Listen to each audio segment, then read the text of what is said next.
हरताली का पूजन, भगवान शिव की आराधना किसने करी थी? माता पार्वती।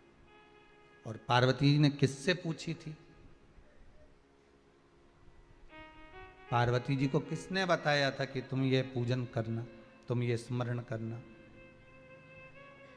हस्त नक्षत्र आए तब आप शंकर भगवान के शिवलिंग का निर्माण करना, पूजन करना, अर्चना करना, ये किसने बताया? किससे पूछा था? कौन बताएगा इसे? तो कहा जब माता पार्वती का उमा रूप में दर्शन हुआ, जब माता पार्वती उमा बनकर प्रकट हुई, तब भगवान महेश के पास में बैठकर पार्वती जी ने एक प्रश्न किया था।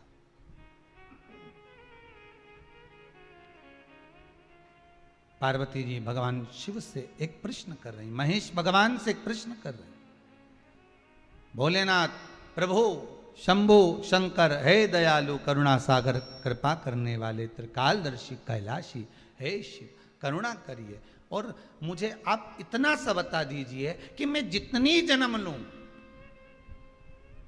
मैं इस मृत्यु लोक में जितनी बार आऊं, मैं इस भूमि पर जितनी बार जन्म लूं, अवतरण हो मेरा, जन्म हो मेरा, मैं जितनी बार प्रकट हूं इस पृथ्वी पर, आप मेरे पति बनकर मुझे मिले, उसके लिए मैं क्या कर सकती हूं?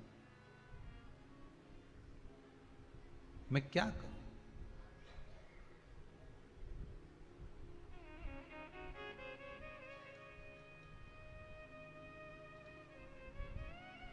मैं कैसे आपको प्राप्त कर सकती हूं?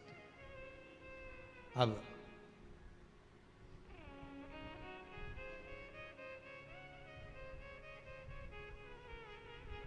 जैसे सबसे पहली करवा चौथ की पूजन किसने करी थी? बोलते जाओ जरा जल्दी। कोई आपसे प्रश्न कर लेगा कि आप हर साल करवा चौथ का पूजन करती हो, चलनी में मुंडा भी देखो है, चलनी में मुख भी देखती हो, दिया भी लगाती हो, करवा भी भरती हो, पूजन भी करते हो, तो सबसे पहली करवा चौथ की पूजन करी किसने थी? तो शास्त्र कहता है सबसे पहली करवा चौथ की पूजन माता द्रौपदी ने करी थी। किसने करवाई थी? तो कहा भगवान कृष्ण ने करवाई थी। क्यों करवाई थी? तो कहा अर्जुन द्रौपदी को छोड़कर नीलगिरी पर्वत पर तप करने चले गए थे।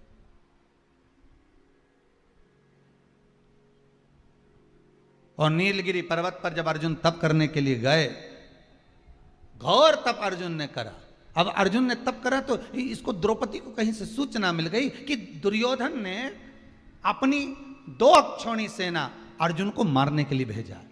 अब व्यक्ति अगर नेत्र बंद करके बैठा है, साधना में बैठा हुआ है, तप में बैठा हुआ है, अपनी भक्ति में बैठा हुआ है, और कोई आया पीछे से और उसने वार कर दिया तो किसको मालूम पड़ेगा? कौन जानेगा? अब अर्जुन अगर तप साधना में बैठे हुए हैं और द्रौपदी का पति अर्जुन अगर तप साधना में बैठा और पीछे से अगर दुर्योधन आक्रमण कर रहा है 2 अक्षौणी सेना के साथ, तो कौन जान सकता? तब भगवान कृष्ण दौड़ कर गए द्रौपदी के पास में। द्रौपदी द्रौपदी द्रौपदी ने ठाकुर जी के चरण पकड़ लिए, तुरंत हाथ जोड़कर बोली प्रभु क्या बात है, आप बताओ क्या हो गया? भगवान बोलने लगे द्रौपदी तुझे कुछ मालूम है? द्रौपदी बोली नहीं प्रभु, क्या हो गया बताइए आप मुझे, तुझे मालूम नहीं? दुर्योधन ने 2 अक्षौणी सेना अर्जुन को मारने के लिए नीलगिरी पर्वत पर भेजी। नीलगिरी पर्वत पर, हाँ, तो वहां तो अर्जुन तप करने गए हैं, साधना करने के लिए गए हैं, वहां तो अर्जुन भगवान की भक्ति को धारण करने के लिए गए। तो द्रौपदी ने कहा अर्जुन अगर भगवान की भक्ति को धारण करने के लिए गए हैं और दुर्योधन ने अगर सेना भेज भी दी है, तो क्या मेरे पति की रक्षा वो परमात्मा नहीं करेगा जिसका वो स्मरण कर रहे हैं, जिसका वो पूजन कर रहे हैं, जिसकी वो भक्ति को धारण कर रहे हैं? भगवान मन में सोचे वो गया तप कर रहा है, उसी चक्कर में तुम्हें तेरे पास आया, भगवान ही आया है ना तोड़ के, दूसरा कोई तो नहीं आया ना। मार्ग दिखाने वाला कौन होता है? परमात्मा। मार्ग बताने वाला कौन होता है? परमात्मा होता है। एक बार तुलसीदास जी एक पद लिख दिए सिया राम मैं सब जग जानी, करो प्रणाम जोर जुग पानी। जब तुलसीदास जी ने पद लिखा कि हर एक में राम समाया है, चप्पे चप्पे में डाली पशु पक्षी सब में भगवान राम समाये हैं, तो तुलसीदास जी लिखकर जा रहे थे, इतने में एक बच्चा दौड़ कर आया और आकर कहा, अरे काका उधर मत जाना, तुम लाल कलर की धोती पहने हो, उधर जाओगे सामने से एक बेल आ रहा है, एक बहुत बड़ा नंदी आ रहा है, वो तुम्हें पछाड़ देगा, मार देगा। इतने में तुलसीदास जी ने कहा, तुझे मालूम नहीं बेटा, मैंने अभी चौपाई लिखी है, सिया राम मैं सब जग जान, अभी मैंने चौपाई लिखी सब में राम है, तो बेल में भी तो राम होगा, नंदी में भी तो राम होगा, वो मुझे नहीं मारेगा। तुलसीदास जी आगे बढ़े, बेल ने सींग से उठाया, तुलसीदास को पटक दिया, और बाबा तुलसीदास जी को जैसे ही पटका, तुलसीदास जी दौड़कर गए, सीधे पहुंचे गंगा के घाट पर, कलम उठाई, जो चौपाई लिखी थी उसको काटने लगे। इतने में हनुमान जी महाराज आकर खड़े हो गए, काट मत देना, रामायण की चौपाई एक मत काट देना, बिल्कुल मत काटना।